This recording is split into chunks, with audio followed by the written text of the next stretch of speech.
Welcome to the Premier Mindset by Premier Performance LLC. I'm your host, Trent Mailer, LCSW, clinical therapist and performance coach, and this is episode 29. Why do we keep doing things we know aren't good for us? Why do we reach for our phone when we promise ourselves we'd focus or snap at someone we care about when we swore we'd keep our cool? The truth is, every behavior has a chain, a series of links that pull us towards the outcome, whether we realize it or not. Most of the time, we only notice the end result, the mistake, the regret, the behavior we wish we could take back.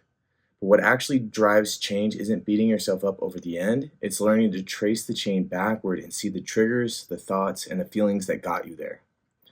Today, we're going to break down how to use chain analysis to uncover the hidden links in your own pattern. Once you see those links clearly, you can start disrupting the chain and replacing reactions with intentional choices. Quick note before we dive in, this podcast is for education and performance growth. It's not a replacement for therapy or medical treatment. So if there is something you need, make sure you go get it. This is not going to replace those things. This is to expand awareness, help you guys out, even point you in some directions, but I want you guys to get what you need. And last thing, you can watch full episodes on YouTube, Spotify, and Apple Podcasts, and I'll be sharing clips across Instagram, TikTok, LinkedIn, and X, and YouTube. So if there is anything that you want to see in little bite-sized pieces, that's where that will be. Hit subscribe or follow if you want to catch every drop of new content, because we drop things every day and we have new episodes of the podcast coming out every week. All the links are in the show notes. Now let's get into it. If you've ever felt like you were stuck with your own reactions or behavior and this is the best life gets, you're wrong. Let's show you how to get away from it and change your life for the better. Why should we understand the root of behavior? Understanding the root of behavior is crucial for creating lasting solutions to challenges by addressing underlying needs, thoughts, and feelings rather than just reacting to surface actions. This understanding fosters empathy and allows for more effective interventions, preventing issues from worsening and improving overall well-being and communication for individuals and communities. So what is a chain analysis? A chain analysis is a structured tool used in therapy, especially in DBT or dialectical behavioral therapy, to break down a problematic behavior into its smallest parts so you can clearly see 1. What triggered it, the vulnerability factors in the prompting event, 2. The links, which would be the thoughts, feelings, body sensations, urges, and actions that led up to it, 3. The problem behavior itself, 4. The consequences, both short-term and long-term, of that problematic behavior. The idea is that every behavior isn't random, it's part of a chain reaction. By mapping out the sequence, you can see where interventions could cut the chain next time and maybe break that pattern so you don't keep living it over and over again. I have a quick little example of it I'm going to show for you guys that are watching. I'm going to post another handout of this online on social media for you guys to check out. So if you're watching the video, you can see it, but it's pretty much just a basic chain of events. First step, we got vulnerabilities, things that are going to make us more vulnerable to feeling the things that we're feeling, being tired, being hungry, being angry, having a tough day at work, whatever it is. Just vulnerabilities that kind of set us up. We then get into the prompting event. That would be the trigger, whatever it would be, maybe being told something you don't want to be told, maybe having a hard conversation, maybe hitting a red light, whatever it might be. Then we have all the links in between. Those could be thoughts, emotions, feelings, judgments, all of these different kinds of things. And that finally leads up to the problematic behavior. Maybe it's yelling and screaming at somebody in traffic. Maybe it's punching a hole in a wall. Maybe it's snapping at somebody you care about. Maybe it's throwing something that you actually don't want to break. And then the consequences, the final links, which would be more of what's going to happen now, where do things go, how do things impact me after I've done this thing, kind of reflecting on the impact of the problematic behavior and often why we want to get away from it or get it gone. So that'll be up for you guys to check out. That way you guys can practice for yourself and kind of walk yourself through that chain whenever you get the chance, and whenever something does pop in your life that is not working out how you want it to, and it can help you figure out what's going on. So that tool will be there for you guys to try out, and the whole goal of this is to practice it and do it as much as you can. The more you understand why you do things, the more we can change things and reset ourselves up in a life that fits better for what we want it to be. In the simplest terms, a chain analysis is essentially something that helps us understand why we do what we do and plan ways to stop it. It's just going to help us change things. It's going to help us set ourselves up for success. It's going to help us get to where we want to go to, and it's going to help us figure out why we can't get there now. There is a difference between what you did and what led up to it. What you did is the target or the problem behavior itself, the action you're trying to understand or change. An example could be binging food, it could be yelling at somebody, it could be skipping practice, drinking alcohol, shutting down, procrastinating on a project. While on the other side, what led up to it is the links in the chain. Those links are thoughts, feelings, urges, body sensations, events, the sequence of internal and external experiences that built toward the behavior. An example would be woke up tired, remembered you had an upcoming deadline, thought I'll never finish, you felt anxious, you had an urge to avoid because of the anxiety, so then you scrolled on your phone instead, and then you had a bunch of guilt build up about what you did and not getting to work on that, upcoming deadline. Put simply, what you did is the behavior that caused trouble. What led up to it is the step-by-step path that made that behavior more likely. Nothing happens for no reason. We may not understand why we're doing what we're doing, but there's always a reasoning behind it. We just got to dive into it and really understand it. The power of the tool is realizing the problem behavior didn't just happen, it was the end point of a chain. If you see the links, you can find earlier points where you could have used a skill to change the outcome or maybe break that chain so you don't follow in that same path you've been in the past. Small triggers can build into big behaviors. Think of it like this. Small triggers are little tiny sparks. One spark won't burn down the house, but if you keep stacking sparks on dry wood, eventually you get a fire. So it's not saying one of these things are causing it. It's the buildup of all of these things together that leads to it. And this is partly why we're talking about this, because we love to focus on the outcome, what happened, the problematic behavior. And we beat ourselves up for it sometimes, telling ourselves that we're bad or we can't figure things out or we're never going to be good at things or whatever else you might say to yourself. And this ends up stacking on shame and guilt, which we'll talk about a little bit later, that makes it harder to move forward and to work out these things and figure out what's going wrong, when really what we want to do is be curious and understand why we're doing what we're doing. Because there's a lot of little things building this stuff up, and the more we can recognize those little things, the quicker we can get to work and get things changed. Vulnerabilities are huge. These vulnerabilities play a role in all aspects of life. This is why we talked about self-care and vulnerability so early on. I think it's like episode 2. So if you haven't heard of that, go check that one out. There's some really great stuff in there. But a lot of common vulnerabilities are like sleep, stress, hunger, illness, conflict with friends, conflict with people in your life, just different things going on that start changing how we feel, change our mood even before we start the event or the situation or whatever we got going on. And it really impacts our outcomes and what's happening. Vulnerabilities are the silent amplifiers in a chain analysis. They don't cause the behavior on their own, but they crank up the volume on everything that follows. So they kind of just like ramp everything up a little bit more, which makes it easier to fall into these behaviors or outcomes that we don't want. So let's talk a little bit more about how they shape outcomes, vulnerabilities do. First thing they do is they lower our baseline resilience. When you're well rested, fed, and calm, you can absorb stress like a shock absorber. You're much better at doing it. When you're tired, hungry, sick, or stressed, that absorber is thinner. Even small bumps feel huge, and this is how we can be overstimulated or just overwhelmed very easily. It might go back to our vulnerabilities and how our body is handling things. There's a lot of other factors that go into it as well, like trauma and other pieces that can impact that. But in general, it really just lowers that baseline of your ability to handle things. It also increases our sensitivity to triggers. A neutral comment can all of a sudden start to feel like criticism. We're just a little more sensitive to it. A teammate's mistake might feel personal, might feel malicious, like they're doing it on purpose. A delay in traffic might feel like a personal attack, feel like they're doing it to get in your way personally. Vulnerabilities make your brain misinterpret ordinary events as bigger threats, which is why we have to take care of those vulnerabilities and set ourselves up for success every day so that when the hard things do show up, we're better ready to handle it. It also causes a faster escalation down the chain. Because the system is already strained, the gap between trigger and urge and behavior shrinks. So you have less time to intervene with skills. It all happens faster. which can be really tough because then it's hard to get in there and break that chain. We either have to be a little more preventative or we have to be a little more reactive where we're dealing with things after the fact, after the behaviors already came out. So it just makes things go faster. Again, taking care of that vulnerabilities buys you time. They can also influence chosen behavior. Hunger makes you more likely to lash out or quit. Stress makes you more avoidant. Illness can push you towards withdrawal or isolation. Each vulnerability bias is the direction the chain is likely to go, which is why we have to check in on these things. And it also impacts the consequences. The aftermath tends to feel heavier.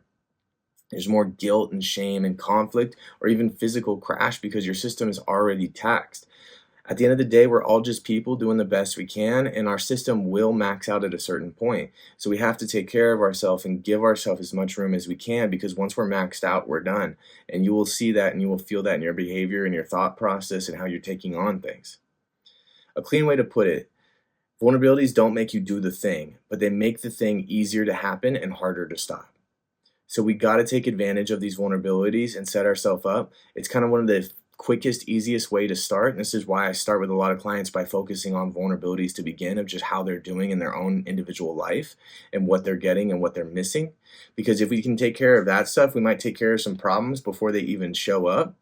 And on top of that, whatever problems we are dealing with, they might be a whole lot easier to solve or to manage at that point once those vulnerabilities are taken care of, which is why it's also often a great spot to start. Now let's jump into our brain activity, the chain breaker exercise. Here's a practical short activity that you can use to help yourself when you're having a tough time. Pick a recent behavior you regret. Write it at the bottom of a piece of paper. It could be snapping at somebody, procrastinating, overeating, whatever you want it to be. Just a recent behavior that you feel bad about, that you regret. After that, you want to trace it backwards. Ask yourself, what was I feeling right before? Write that down. Then what thought triggered that feeling?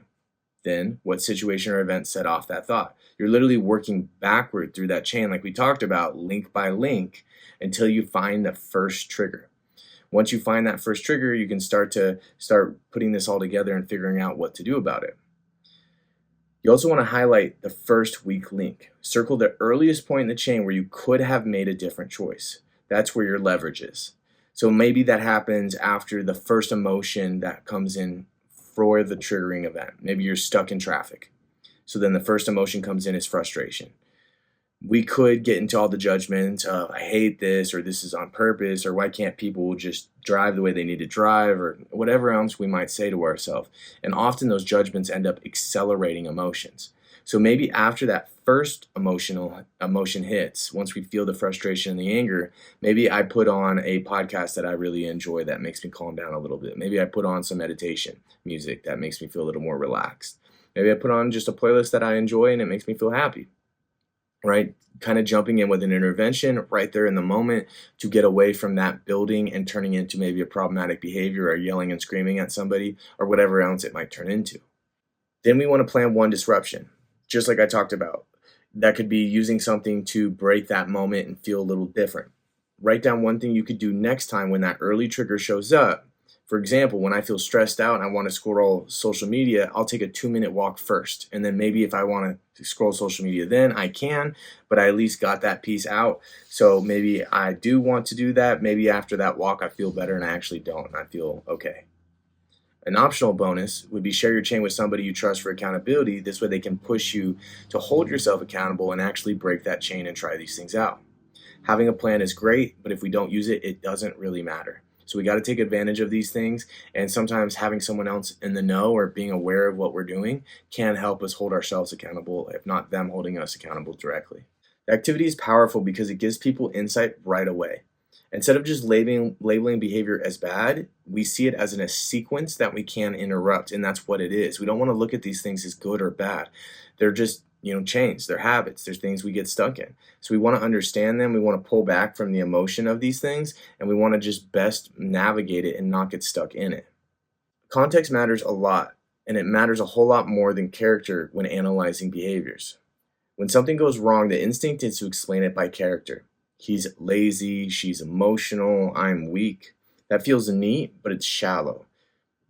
We like simple answers, but the problem is life is hardly ever simple. A chain analysis shows that context, not character, drives behavior. Here's why. Behavior is situational, it's not fixed. The same person might snap at their partner after a 12-hour workday, but stay patient on vacation. Character hasn't changed, context has.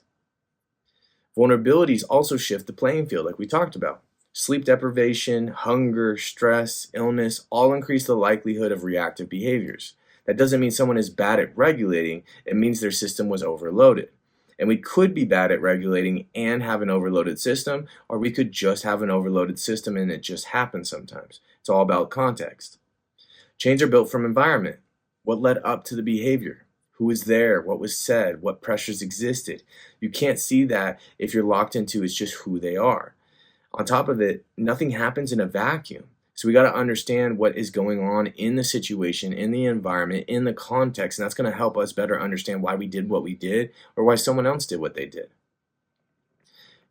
Character labels also shut down solutions. If the story is, I'm just lazy, there's no path forward. It's just kind of done. It's just really shifting blame. If the story is, I was stressed, I skipped meals, and I avoided because the task felt overwhelming, now you have intervention points. I can make sure to de-stress. I can make sure to eat some food. I can make sure to push myself to go do the thing and maybe use some opposite action to get started. We can start to do things about it. When it's just a focus on character, it just builds up shame and it says, I'm the problem and there's no fix here and it is what it is. Context also explains variability. A player who is a leader in practice may choke in games. Just like a CEO who thrives under pressure may collapse when family stress spikes. The gap isn't character inconsistency, it's context dependence. So while in one situation somebody could handle it great, in another situation they could crumble. And it doesn't mean they're bad at what they do or they can't handle it. It might have to do with that situation specifically, and there might be something about it specifically that they got to take care of. And if you don't even know what these things are, like if you're just choking in games and you have no idea why, or you start to collapse when family stress spikes, these are the exact things we can work on together to figure out what is going on, what is getting in your way, so you can find that success and get it out of your way, so you are just kind of a little more free to enjoy yourself and live your life. So in chain analysis, we always look at the conditions around the behavior, not just the person's supposed traits. Because if you change the context, the behavior changes too. Every behavior makes sense in context. People don't just randomly mess up. No one's making mistakes on purpose. It does happen sometimes when people are trying to piss us off, but again, they're trying to get at something. They're trying to find a different type of solution, such as getting us angry. But most of the time, when people make a mistake or they have a problem or they have an issue, it's not on purpose, it just happens.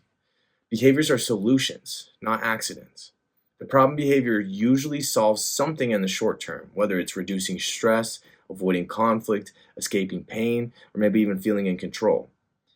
It might be a bad long-term solution, but in the moment it worked for that person in need. There's always a chain, and oftentimes, especially when we feel like we're in survival mode, when things aren't feeling good, it is really easy to get caught up in the short term and lose sight of that long term. I mean, think about it in your own life. How many times you've made a short-term decision that felt good in that moment, but led you away from your goal that you had maybe a month from now or 2 months from now or even a year from now. We also want to distinguish function versus form of behavior, what it looks like versus why it exists. This is a cornerstone of understanding behavior in a chain analysis. People often focus on what behavior looks like, the form, and miss why it's happening, the function. And that's kind of the change I'm really focusing on with this to help you guys understand why we do things. Because if we just get caught up on looking at how things look, we totally miss out on really important aspects of why it's happening and why we need to do things differently. So let's break it down. Form is what it looks like. It's the outward appearance or specific action. Example behaviors would be like yelling, procrastinating, drinking, withdrawing, hitting, overworking. Form tells you what happened, but not why it happened. Function, on the other hand, is why it exists. The purpose the behavior serves for the person in that moment. Usually it's about meeting a need, reducing discomfort, or avoiding threat. An example would be yelling reduces immediate stress and asserts control, and it signals I'm upset. Procrastinating avoids anxiety about failure or rejection. Drinking numbs uncomfortable emotions or physiological stress. This distinction matters because it's the same function in different forms. One person might drink alcohol to cope, another might go for a long run, but both serve the function of stress relief. So again, we got to understand what we're trying to get done here because we could maybe shift it up. If my goal is stress relief and I'm always doing it through drinking, I could try and do a long run instead. That may not be your thing and we might need to try something out, but the whole idea of this is getting you different options so you don't get stuck doing the thing you don't want to do. Sometimes if we're going to get rid of something, we have to be able to replace it with something else. Intervention depends on function, not form. Changing the behavior without understanding its function often fails. It's really hard to do it because you have to continue that function. You have to keep taking care of it. Because if it's avoidance and you try and get away from avoidance by doing something else, you might not be successful and you might find yourself right back at that problematic behavior again. You can't just tell someone to stop yelling without offering an alternative that meets the same needs. We have to be able to replace it. A lot of times these things come from early learning experiences. And sometimes that comes from conditioning that influences our present day reactions based on maybe childhood or parenting that we have dealt with or even schooling that we went through as a kid. What we learn early, we tend to repeat, even if we're not aware of it. We are a compilation of the things we've been through. And that's kind of always there for us. We just keep acting out the things we've seen, the things we've learned. We grow and learn through what we're going through. And these things just keep on adding on us, whether we're aware of it or not. So we got to understand why we're doing what we're doing. And we got to understand that some of this stuff might just be coming from our past. And we might need to revisit that past to actually take care of it. The link between unmet needs and unhelpful patterns. When a person's core psychological needs for safety, belonging, and autonomy are not consistently met, they develop unhelpful or maladaptive patterns of thinking, feeling, and behaving as a form of protection. These patterns, which may provide temporary relief, ultimately perpetuate distress by interfering with healthy development and relationships. The link between unmet core needs and unhelpful patterns is often explained through schema therapy and an understanding of the psychological fight, flight, or freeze response. This is a lot of what we talked about in that threat episode, that very first episode we put out.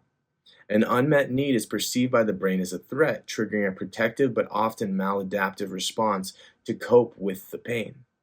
Sometimes we are just doing things to feel safer, and we're in such survival mode that we're not even thinking it through. And we also got to keep in mind, survival mode is based on short-term needs. It is not a long-term thing, which is why it's so easy to get lost in it. And unfortunately, some people live in that survival mode literally every single day of their lives. So if you haven't checked that episode out, that's a really great one. It's a good foundation. That's why it's the first one to build on with everything else that we're talking about here. So go check that one out or go revisit it. You might find some cool things in there. Unhelpful patterns result from specific unmet needs. For example, an unmet need for safety. The need for a safe and secure environment, both physically and emotionally, is fundamental. When this need is not met due to trauma, neglect, or instability, it can lead to a persistent sense of danger and vulnerability. Some maladaptive coping patterns that might come up would be maybe hypervigilance, which is a constant state of high alert, anxiously scanning for potential threats. Another thing that could come up is avoidance, avoiding people, places, or situations that trigger feelings of fear or vulnerability. If it doesn't go the avoidance route, it could go the aggression route, kind of that fight versus flight. Aggression would be using anger or aggression as a defensive tactic to create a barrier and push people away, or maybe even release some energy that's built up. We talked about that in the threat episode. And then substance abuse. You're using drugs or alcohol to numb feelings of fear or distress. With unmet needs for belonging, it handles things a little differently. Our body responds to it a little differently. Humans have a deep instinctual need for connection and acceptance from others. An unmet need for belonging can stem from childhood experiences of rejection or inconsistent emotional care. Like I said, sometimes this stuff comes from the past. And there are maladaptive coping patterns that come from that specifically, like people-pleasing or surrendering, trying to win approval or acceptance by excessively meeting the needs of others while ignoring one's own. This involves surrendering to the belief that you are fundamentally flawed and must earn connection instead of being worthy of it. Social isolation or avoidance, which is withdrawing from social contact to avoid potential pain of rejection, even if there's nothing going on. If anyone out there has seen Good Will Hunting, that's kind of what happens in Good Will Hunting. Anytime he's worried about somebody hurting him or leaving him, he leaves them first. So we can protect ourselves through doing these things, but it can create problems itself. Toxic relationships, overcompensation. Repeatedly seeking out relationships that replicate the original painful, neglectful, or abusive dynamics from childhood. This is a form of overcompensation where you try to fight the pain by reenacting the trauma. This is the thing that a lot of people talk about with like dad issues or mom issues when they're making those comments in like TV shows or movies. It's a very general, broad statement, and a lot of times it's kind of put out there as a joke. But really, what it's saying is you're recreating a dynamic from your childhood, such as an issue with your dad or issue with your mom, that you're replaying through dating or through a friendship or through a relationship in your life. There's also extreme self reliance, suppressing the need for connection and adopting a fiercely independent stance to prevent potential abandonment. It's pretty much saying, I'll do it on my own, so then there's no chance for someone to hurt me and leave because there's no one there in the first place. You're kind of trying to protect yourself by actually tearing yourself down and putting yourself in a tough spot to begin with. Why we self sabotage? The protective logic behind destructive behaviors. Again, we got to focus on the function, not the form. When we just look at the thing, we judge it, we feel bad about it, we talk about it to ourselves and tell ourselves, why are we doing these things? But if we look at the function, we start to understand why we're doing it, and it does tend to make sense. Self-sabotage serves as a form of psychological protection. It's driven by an unconscious need to maintain control and shield self-worth from potential threats like fear of failure, success, or the unknown. The destructive behavior is often rooted in deeper issues such as unresolved trauma, low self-esteem, or cognitive dissonance, where the mind creates familiarity with past negative experiences to avoid anxiety of change or vulnerability. By undermining their own goals, individuals provide a preemptive strike against disappointment, attributing potential failures to their own actions rather than their inherent abilities. It also impacts the story we tell, the narratives we live by.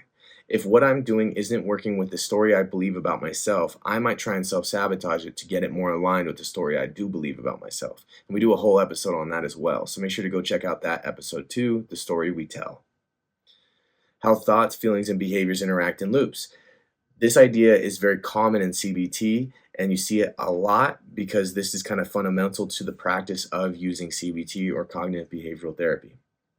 Thoughts, feelings, and behaviors are interconnected in a continuous loop, often called the cognitive behavioral triangle. It demonstrates how a change in any one of these elements can influence the others, creating either a positive or negative self-reinforcing cycle. The cycle of the interaction. A situation or trigger occurs. This can be an external event, a conversation, or an internal impulse or memory. This triggers the thought. The thought is your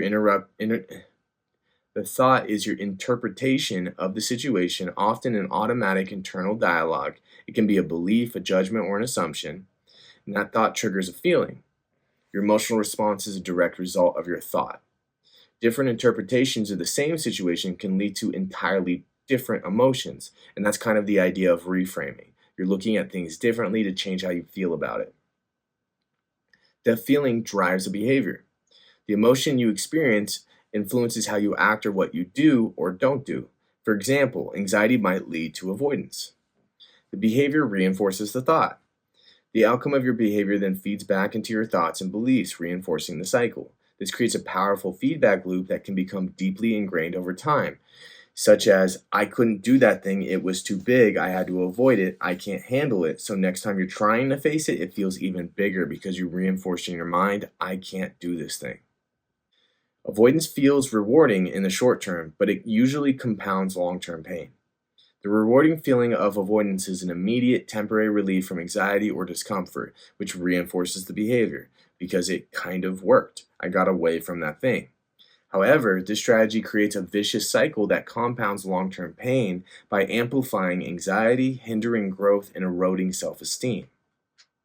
Self-talk is also very impactful to that chain and these chain of events of what's happening. It almost amplifies it. Self-talk acts as a crucial link with psychological chains, either amplifying them toward positive outcomes or interrupting them by reinforcing negative emotions and behaviors. These chains are a sequence of thoughts, feelings, and actions that reinforce one another, like we talked about, and self-talk influences this process by shaping perception, regulating emotion, and dictating how one responds to situations. This is why we've talked so much in the past about reframing and using different tools to look at situations differently, because if we can change how we look at it, we do tend to handle things differently. And sometimes a little shift by just changing that perspective can completely change how the situation is looking to you. Now, let's explore shame a little bit and why we pile judgment on ourselves after a behavior and how that makes things worse. After a negative behavior, we often pile on self judgment because shame, unlike guilt, attacks our fundamental identity, not just our actions. This toxic cycle leads to a shame spiral where self loathing drives more self destructive behavior, creating a deeper sense of worthlessness. Why shame makes us pile on judgment. When we experience shame, the focus is on I am bad rather than I did something bad, which is the focus of guilt. Shame is a focus on the person, guilt is a focus on the behavior. This identity level assault makes us harshly judge ourselves for several reasons. First, the voice of the inner critic. Shame activates an internal critic that uses absolute punishing language like I always mess up or I'm such a loser, rather than focusing on the specific behavior that can be changed. It can be impacted by past experiences and upbringing. The patterns of self-judgment often originate from childhood experiences with critical parents or caregivers who use shame as a tool for control. These early messages become ingrained as core beliefs about your own inadequacy. It could also be interrupted or interfered with a deep-seated fear of rejection. Shame originally served an evolutionary purpose to hide our flaws from others to avoid being cast out of the group. It's a bit of tribalism, trying to stay in the tribe, which once meant death. If you got kicked out of the tribe, you would die. It was a death sentence. This primal fear of disconnection remains a powerful driver of harsh self-judgment. And while it's still there, it doesn't mean it's actually helpful for us and we need to keep doing it. Another thing that impacts shame is perfectionism. Shame can lead to perfectionism where we try to prove our worth by performing flawlessly. When we inevitably fail to meet those impossible standards, our shame is amplified. So it again creates this cycle that we get stuck in where we just feel worse and worse about these things because you're putting too much pressure on yourself to do things you can't do. Self-judgment makes things worse. Piling on judgment on ourselves does not motivate positive change. It perpetuates a harmful shame cycle that tends to just make things worse. It can create isolation and hiding. The desire to hide our perceived flaws can lead to social withdrawal. This isolation robs us of connection and support needed to heal, reinforcing feelings of loneliness and worthlessness. And in all honesty, out of the people I see, the clients I have, the number one complaint I hear is how lonely people are. And it's not just like romantically, oftentimes it's friend-wise. It can be really hard to make friends sometimes, and there's a lot of behavior out there that causes us to isolate and hide from the world, which is why I'm pushing you guys best I can to try and get out there and try and let yourself shine. Self-sabotaging behavior. We talked about that a little bit, but the deep-seated belief that we are unworthy can cause us to subconsciously self-sabotage, kind of realigning with that narrative in our mind. We may quit jobs just as we start to succeed or destroy relationships before they become meaningful, confirming shame's destructive message. We're realigning with that narrative we're living our life by. We can also numb with destructive habits. The intense pain of shame can lead people to use alcohol, drugs, or other compulsive behaviors to numb that feeling of not being good enough. It can be a really hard feeling to manage and to sit in, so a lot of times people will run from it. And they typically lead to more feelings of shame, which usually restarts that cycle. Another piece is avoidance of vulnerability. Because shame makes us feel vulnerable to judgment, we avoid situations that might trigger it. This can prevent us from seeking feedback, trying new things, or being our authentic selves. There's a great TED Talk out there by Brené Brown. If you haven't given it a shot before, I think you'll like it. It's called Listening to Shame. I bring it up because it talks a lot about shame and how it impacts people and how it could be helpful to keep some things in mind as we're going through life and putting ourselves out there. But I've also had a lot of great responses from clients when I've showed them this video. It helps them really understand some things in a different perspective. So I think it's a really powerful thing. It's a great video. It's about 20 minutes long. If you have the chance, check it out and let me know what you think. I think you guys might like it. So going back to the chain, there are decision points in the chain that we can break the chain, moments where a small shift could change the outcome entirely. So we can break the chain in a couple places. If we're using chain analysis on procrastination, what really happened before you didn't do the thing? Before we get into procrastination, let's rewind. We can break the chain in multiple places, and it kind of depends on what your chain looks like directly. There's not one or two specific places you can break it. There's a lot of places you can break it. If we had an example we were going through together, I could maybe point out some areas we could break it. But it's really about seeing where you could choose a different action, where you could do something different, or where you could change how you're looking at it to change what happens after that. So give yourself a chance to really break those chains down. And if you want to, you guys can send me pictures of your chain, whatever you've created, and I can maybe point out some places that you could break the chain or try something different. So let's talk about using the chain analysis on procrastination now. What really happened before you didn't do the thing? Applying a chain analysis to procrastination reveals that it's not simply a failure of willpower, but a sequence of linked events driven by a need for short-term emotional relief. By breaking down the specific chain of triggers, thoughts, feelings, and actions, you can identify precisely why you didn't do the thing and find points for effective intervention. We want to focus on outcome instead of the process. If you're focusing on how much work it's going to take to do the thing, whether it's the homework you got to do or the project you got to get done for work, it's going to be really hard to do. If you think about the outcome of how it'll feel to get that homework done or how it'll feel to get that project completed, that's going to be a little more motivating, a little easier to get to work. So we want to try our best to be optimistic, not to be stuck on how hard it's going to be, how long and tough that process might take. We want to be optimistic that it could go better than we think, that it could work out in ways that we weren't expecting.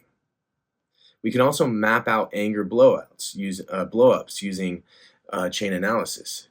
That could be helping us recognize triggers, body sensations, interpretations, and reactions. If we map out the blowup on a chain, it helps us understand the triggering event, whatever happened, the body's physical reactions, like we talked about with those links, your interpretation of the event, which can rapidly escalate into an outburst. Those are the judgments or the thoughts on it. And by understanding this process, you can identify intervention points to manage your reactions more effectively, such as maybe once I feel angry, instead of saying, people always do this to me, why do people walk all over me? That might lead me to more anger and wanting to fight back. Instead, I could say, maybe everyone's doing the best they can and this just sucks. While that doesn't feel good, it doesn't fix the problem necessarily. I might handle it differently, and I may not go after someone with anger. I might sit a little bit more in sadness. The more we reflect, the more we understand about ourselves. Recognition is the first step. We have to understand why we're doing what we're doing before we can change things. We can also use a chain analysis on social anxiety.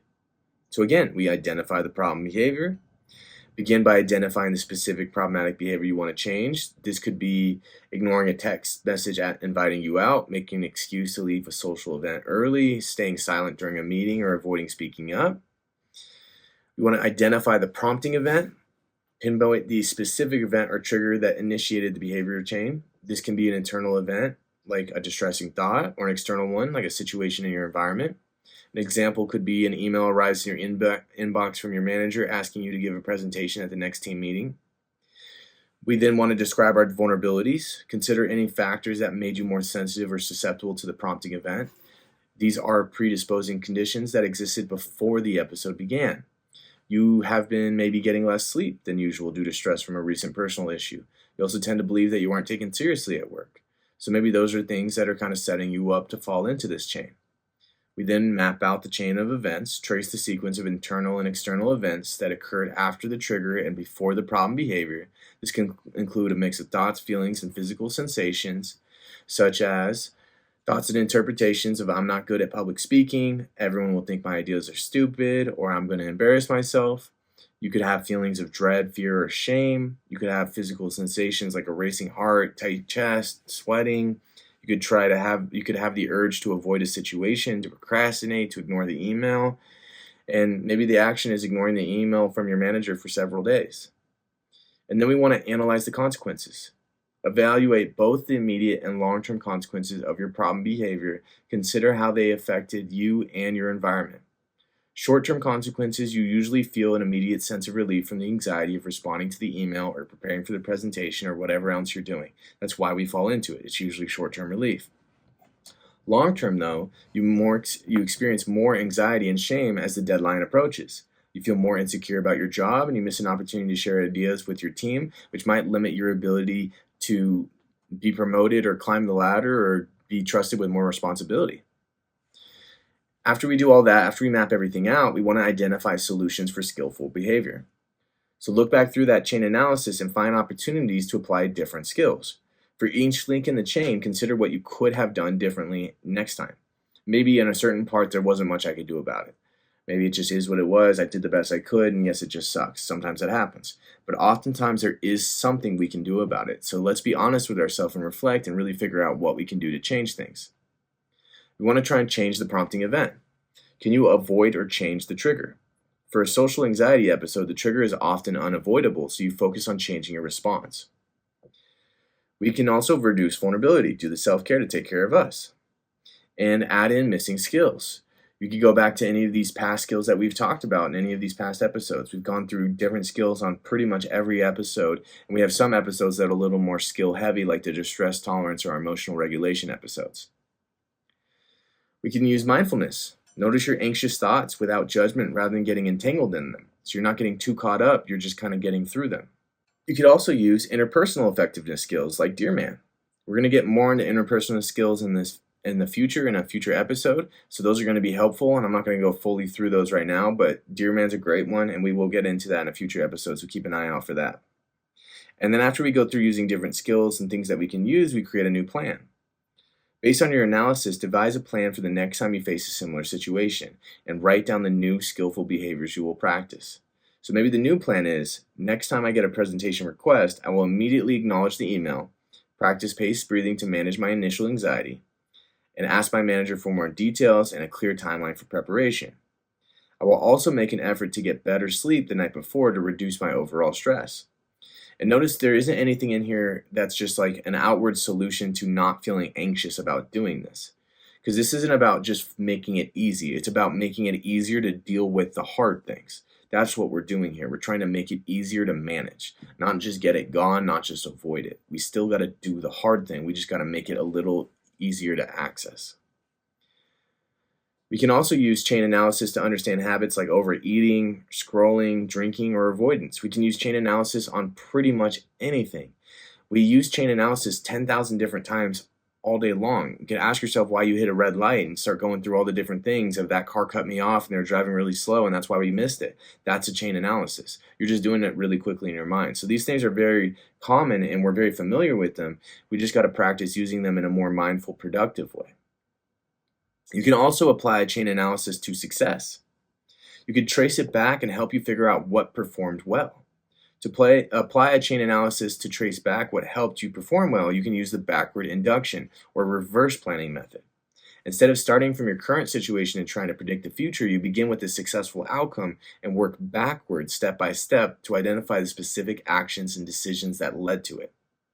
So we can use these things even when we are successful to continue the success or learn what worked so we can continue pushing forward with that. Why beating yourself up after the fact doesn't prevent future mistakes.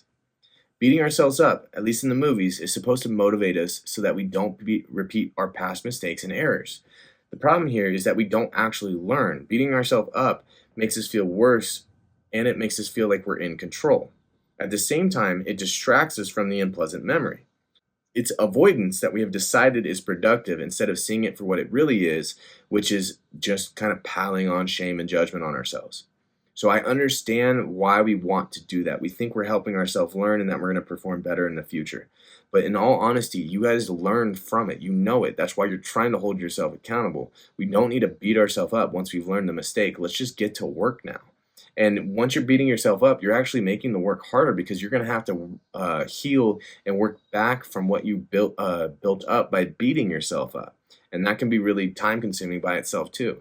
So don't get caught up doing that. It won't help you. Learn from the mistake and just get to work. Don't get caught up beating yourself up or saying, woe is me. What we really want with these things is curiosity rather than judgment.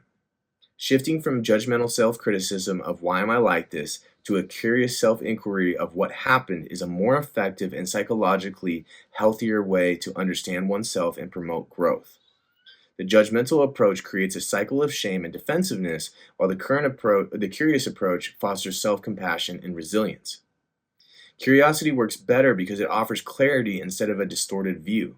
The judging mind conceals a wider, more realistic picture of a situation by evaluating everything as good or bad. Curiosity helps you examine your experiences more rationally by looking beyond your initial biases. It provides an opportunity for insight. By asking what happened, you can explore the root cause of your behavior without attaching a label to them. For example, if you react to a mistake by asking what triggered me, you might discover that your anger is not just about the current situation, but also tied to feeling dismissed in a past experience. It encourages change by lessening fear. Curiosity is neurologically tied to the brain's reward system, making the exploration feel inherently rewarding. A compassionate and curious approach reduces the fear of failure that is often caused by self criticism, which paradoxically increases your motivation to change and try again. It also creates space for mindful responding. By cultivating curiosity, you can interpret automatic reactive thought patterns and create space between a stimulus and your response. This gives you a greater choice in how you react to a situation rather than being swept away by immediate emotional reactions.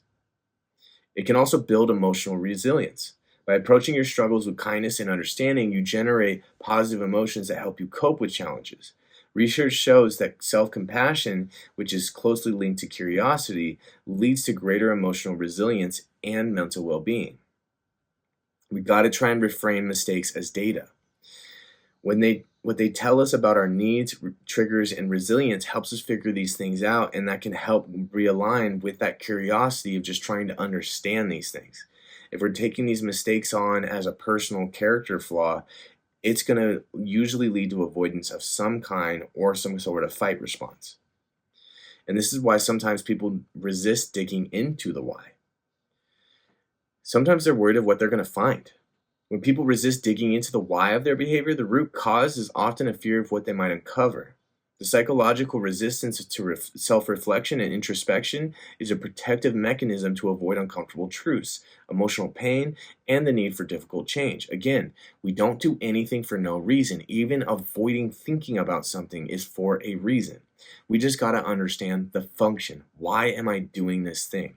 And if we can come at it with a curious mindset, it's going to be a lot easier to figure out what that is, and it's going to come up with a whole lot less emotional baggage that you have to deal with too.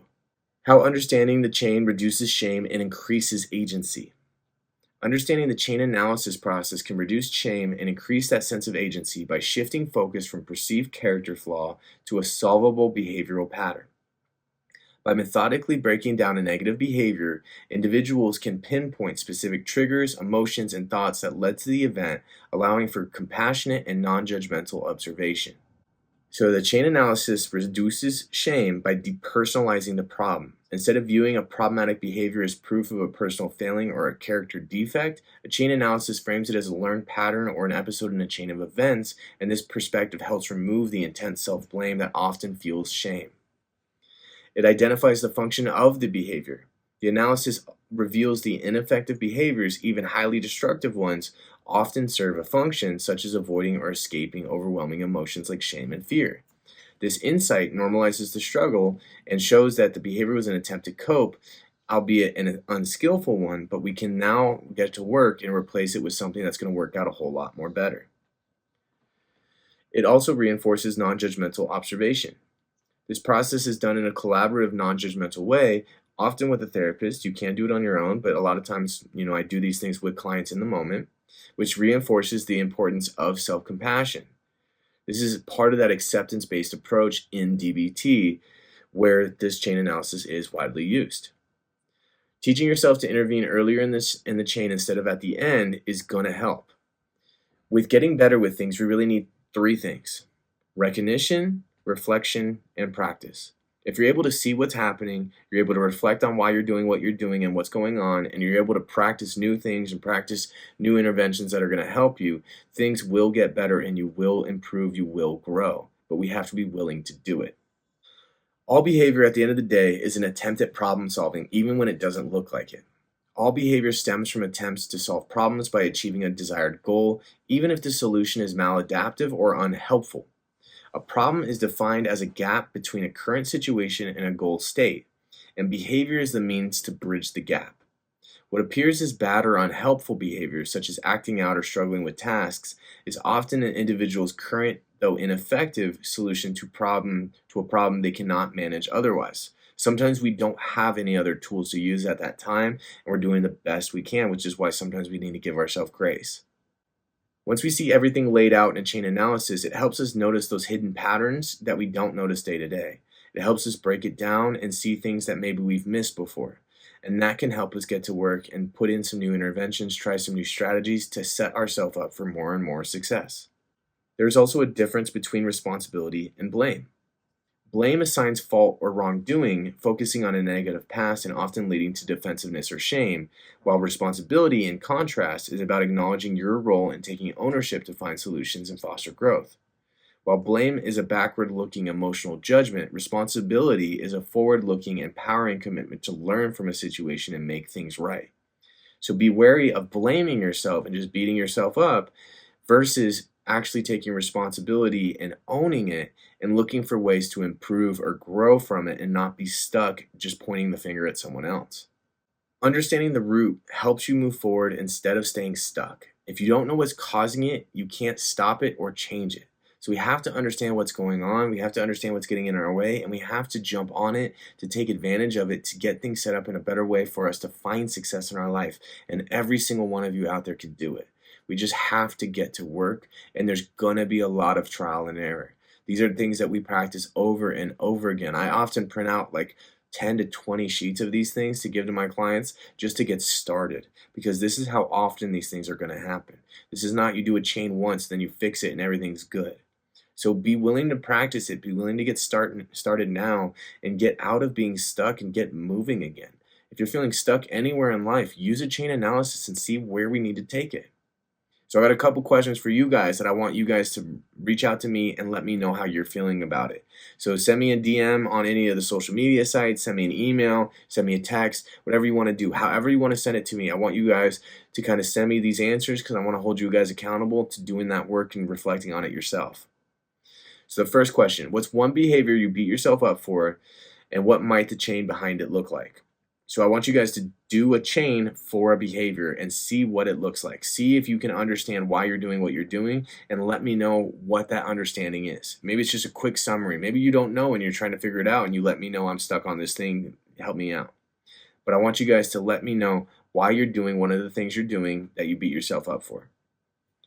Another question, what's the earliest link you can identify when you last felt overwhelmed? How far back can we take this thing when we're looking at that chain analysis, and can we remember the early stages of it, or are we just focused on the end parts that we got stuck in? Another question, when have you noticed yourself caught in the same pattern again and again? What situation leads to you falling into the same patterns, the same stuck cycle? And then what's your payoff? What payoff does the brain think it's getting from the behavior that hurts you long term? What is the short term result you are getting that you're enjoying that's actually taking you away from the long term things you want and you wish for yourself? So you can answer all four of those questions. You can answer one of them or two of them, but I want you guys to answer at least one of them and send me that answer so I can connect with you guys and try and help out, or even just hear how it's going. And it kind of holds a little bit accountable to you guys doing the work yourself, which is why I want to push you guys with that. So send me that message anywhere, no judgment, just acceptance. I just want to be there to help you guys and show you guys that this stuff does work, but we got to try it out to see that it works. Resilient minds, premier results. That's what we're building here. That's what we're doing with the premier mindset. We're trying to build ourselves up so that we can be successful at the highest levels, because without the right mindset, you're not going to be. But at the end of the day, recognition is the first step. If we don't know something's happening, it's really hard to do anything about it. So let's use the chain analysis. Let's pay attention to what we're doing, and let's understand that everything happens for a reason. We just got to understand the root of it and the function behind it.